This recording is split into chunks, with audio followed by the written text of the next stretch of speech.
ஒரு கோவிலுக்கு ஒருத்தர் போறாரு. அங்க கோவிலுக்கு முன்னாடி இருக்கிற காவலாளி சொல்றாரு, நீங்க சாமியெல்லாம் பார்க்க முடியாதுன்னு. அதற்கு கோவிலுக்கு வந்த நபர் ஏன்னு கேட்குறாரு. அதற்கு காவலாளி சொல்றாரு, நீங்க சாமியை பார்க்கறது ரொம்ப கஷ்டம். ஆனா ஒரு 5 பேரை கடந்துட்டா நீங்க சாமியை கொஞ்சம் பக்கமா பார்க்கலான்னு சொல்றாரு அந்த காவலாளி. சரி, யார் அந்த 5 பேருன்னு அந்த கோவிலுக்கு வந்த நபர் கேட்குறாரு. அதுக்கு காவலாளி சொல்றாரு, அறியாமை, ஆணவம், ஆசை, வெறுப்பு, பயம். இந்த 5 பேரை தாண்டிட்டா நீங்கள் சாமியை கொஞ்சம் கிட்டமாக பார்க்கலாம் அப்படின்னு சொல்கிறாரு. கோவிலுக்கு வந்த நபர், சரி நீங்கள் யாருன்னு அந்த காவலாளியை பார்த்து கேட்குறாரு. அதற்கு அந்த காவலாளி சொல்கிறாரு, என் பேர் பதஞ்சலி சித்தர்னு சொல்கிறாரு. இன்னைக்கு பதஞ்சலி சித்தர் அருளிய யோக சூத்திரத்தில் இருக்கக்கூடிய மிக முக்கியமான விஷயங்களாக பார்க்கலாம். நம்ம ஆன்ம முன்னேற்றத்திற்கு ரொம்ப உதவியாக இருக்கும். அதனால் சின்னமிழின் பாதை சேனலுக்கு உங்களை அன்புடன் வரவேற்கிறேன். உங்களோட கருத்துக்களை அள்ளி வீசுங்க. முக்கியமாக நம்ம சேனலுக்கு ஆதரவு தாங்க.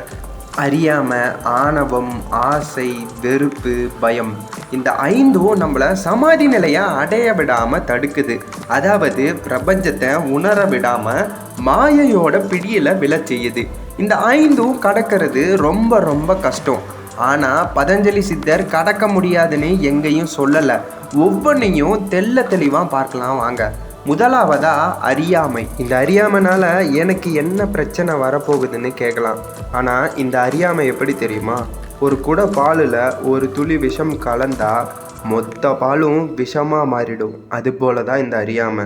ஒருத்தர்கிட்ட எவ்வளவு நல்ல குணம் வேணால் இருக்கட்டும், ஆனால் முட்டாள்தனம்னு ஒரு கெட்ட குணம் எல்லா நல்ல குணங்களையும் இந்த ஒரு கெட்ட குணம் வீணடிச்சிடும். அறியாமல் 4 விதத்தில் நமக்கே தெரியாமல் வெளிப்படுது. 1, அறிவை மறைக்கும். 2வது, மறைச்ச அறிவை அறியாமையாக வெளிப்படுத்தும்.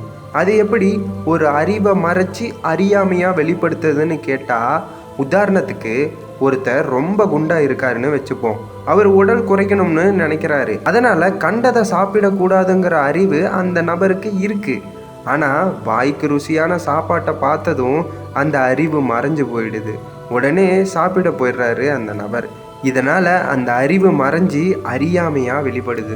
3வதா அறியாமையில் வலுவாக இருக்கிறது. 4வது அறியாமையில் வலு இல்லாமல் இருக்கிறது. நான் பிடிச்ச முயலுக்கு 3 காலு தான்னு சொல்லுவாங்க பார்த்தீங்களா? உதாரணத்துக்கு என்னோட மதம் தான் பெருசு, என் கடவுள் தான் பெருசுன்னு சண்டை போடுறதெல்லாம் அறியாமையோட வலுவான வெளிப்பாடு. இதையே வெளியே சொல்லாமல் யாருக்கிட்டையும் சண்டை போடாமல் அதே கொள்கைகளை மனசளவுலையும் விடாமல் இருக்கிறது வலு இழந்த வெளிப்பாடுன்னு சொல்லலாம். இந்த அறியாமை ஏன் எதுக்குன்னு கேட்குற மனநிலைமை நிறைய பேருக்கு இருக்கிறது இல்லை. உதாரணத்துக்கு நம்ம மிகப்பெரிய தூக்கத்தில் இருக்கோம். இந்த தூக்கத்திலிருந்து மனசு எழுந்திருக்க தான் திருவாசகம், திருப்பாவை, திருப்பள்ளி, திருமந்திரம் எல்லாம் பாடினாங்க. இதெல்லாம் நாம் என்ன நினச்சிட்டு இருக்கோம்?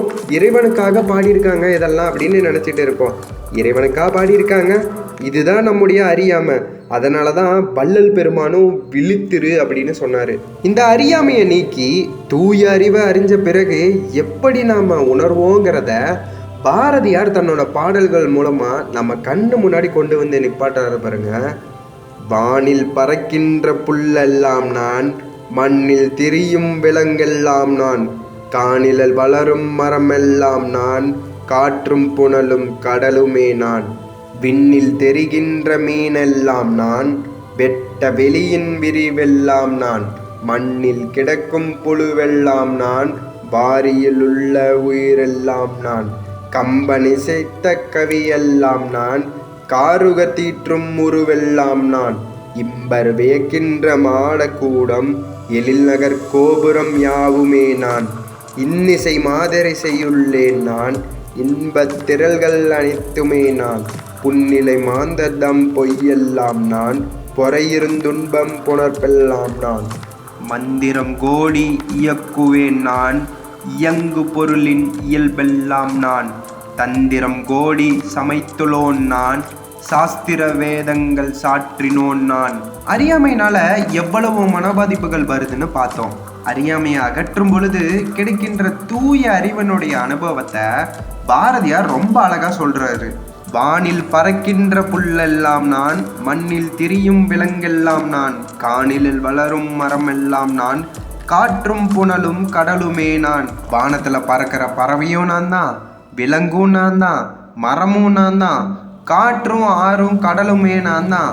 விண்ணில் தெரிகின்ற மீனெல்லாம் நான், வெட்ட வெளியின் விரிவெல்லாம் நான்.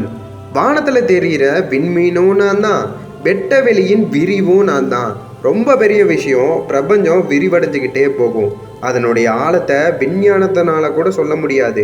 அப்போ இவருடைய ஞானம் எந்த அளவுக்கு பறந்து விரிஞ்சிருக்குன்னு பாருங்க. மண்ணில் கிடக்கும் புழுவெல்லாம் நான், வாரியில் உள்ள உயிரெல்லாம் நான். மண்ணில் இருக்கிற புழுவும் நான் தான், இந்த பிரபஞ்சத்தில் இருக்கிற எல்லா உயிரும் நான் தான். கம்பன் இசைத்த கவியெல்லாம் நான், காருகர் தீற்றும் உருவெல்லாம் நான். இம்பர் வியக்கின்ற மாடக்கூடம், எழில் நகர் கோபுரம் யாவுமே நான். கம்பன் இசைத்த கவியும் நான் தான், ஓவியமும் நான் தான், செயற்கையான பெரிய பெரிய கட்டிடமும் நான் தான். இன்னிசை மாதரிசையுள்ளே நான், இன்பத் திரள்கள் அனைத்துமே நான். இசைக்கருவியை வாசிக்கும் போது நம்ம மனசு உருகி போய் ஒரு ஆனந்தம் வெளிப்படும்ல, அந்த ஆனந்தமும் நான் தான். இந்த உலகத்தில் இருக்கக்கூடிய எல்லா இன்பங்களும் நான் தான். புன்னிலை மாந்தர்தம் பொய்யெல்லாம் நான், பொறையிருந்துன்பம் புணர்ப்பெல்லாம் நான். இவ்வளவு நேரம் ஒரு அழகான விஷயங்கள் எல்லாம் சொன்னார் இல்லையா? இப்போ அதற்கு எதிர்மாறா, அதாவது எதிர்மறையா நான் தானே சொல்றாரு பாருங்க. ஏன்னா எல்லாமாகியவன் தானே இந்த இறைவன் சொல்லக்கூடிய பிரபஞ்சம். இதுதான் இருமைகள் கடந்த ஒருமை நிலை. தவறான செயல்களை செய்யக்கூடிய மனிதர்களும் நான் தான், பொய்யும் நான் தான். எல்லா துன்பங்களும் ஒன்று சேர்ந்து இன்பமா தெரியக்கூடியதும் நான் தான். அதாவது இன்பமும் நான் தான், துன்பமும் நான் தான். இன்பமும் துன்பமும் கடந்த பேரானந்த நிலை நான் தான் அப்படின்னு சொல்றாரு. மந்திரங்கோடி இயக்குவோன் நான், இயங்கு பொருளின் இயல்பெல்லாம் நான். தந்திரங்கோடி சமைத்துலோன் நான், சாஸ்திர வேதங்கள் சாற்றினோன் நான். மந்திரங்கள் ஜபிக்கிறாங்க இல்லையா, அது பின்னாடி இருந்து இயக்க வைக்கிறதும் நான் தான். அதாவது ஓம்னு சொல்லக்கூடிய மந்திரங்கள் மாதிரி இந்த பிரபஞ்சத்துல எதெல்லாம் அசைதோ அந்த அசைகிற பொருள்களோட இயல்பு நான் தான். அதாவது காற்றுல மரம் இலைகள் ஆடுதுன்னா கண்ணுக்கு அசைந்து ஆடுற இலையும் நான் தான், கண்ணுக்கு தெரியாத விசையும் நான் தான். தந்திரமும் நான் தான். அதாவது ஒரு கோழி முட்டையில இருந்து கோழி குஞ்சு வெளியில வர்றது ஒரு தந்திரம் தான். அந்த மாதிரி எல்லா தந்திரமும் நான் தான். சாஸ்திரம் வேதங்கள் உருவாக்கினதும் நான் தான். இப்படியே சொல்லிக்கிட்டே போறாரு. கடைசியில ஜோதியில முடிக்கிறாரு. அந்த ஜோதியும் நான் தான் அப்படின்னு சொல்றாரு. பாரதியார் தன்னுடைய உடலையோ இல்லை ஆணவம்னு சொல்லக்கூடிய அகங்காரத்தையோ சொல்லலை. அதையெல்லாம் கடந்து உணர்ந்த விஷயத்த, உணர்வுகளையும் தாண்டிய ஒரு நிலை இருக்கு. அங்கே உணர ஒன்றுமே இருக்காது. அப்பேற்பட்ட ஒரு நிலையை பாரதியார் ஒரு பாடல் வடிவில் நமக்கு புரிகிற மாதிரி சொல்லியிருக்காரு. இப்போது நான் யார் அப்படிங்கிறது வார்த்தைகளாக புரிஞ்சிருக்கும்னு நம்புகிறேன்.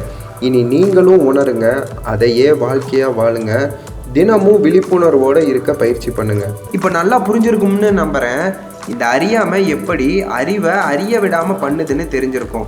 மற்ற 4 விஷயங்களை அடுத்தடுத்த காணொலிகளில் தெளிவாக பார்க்கலாம். இந்த செய்தியை தெரியப்படுத்திய இறைத்தன்மைக்கும் உங்களுக்கும் மிக்க நன்றி.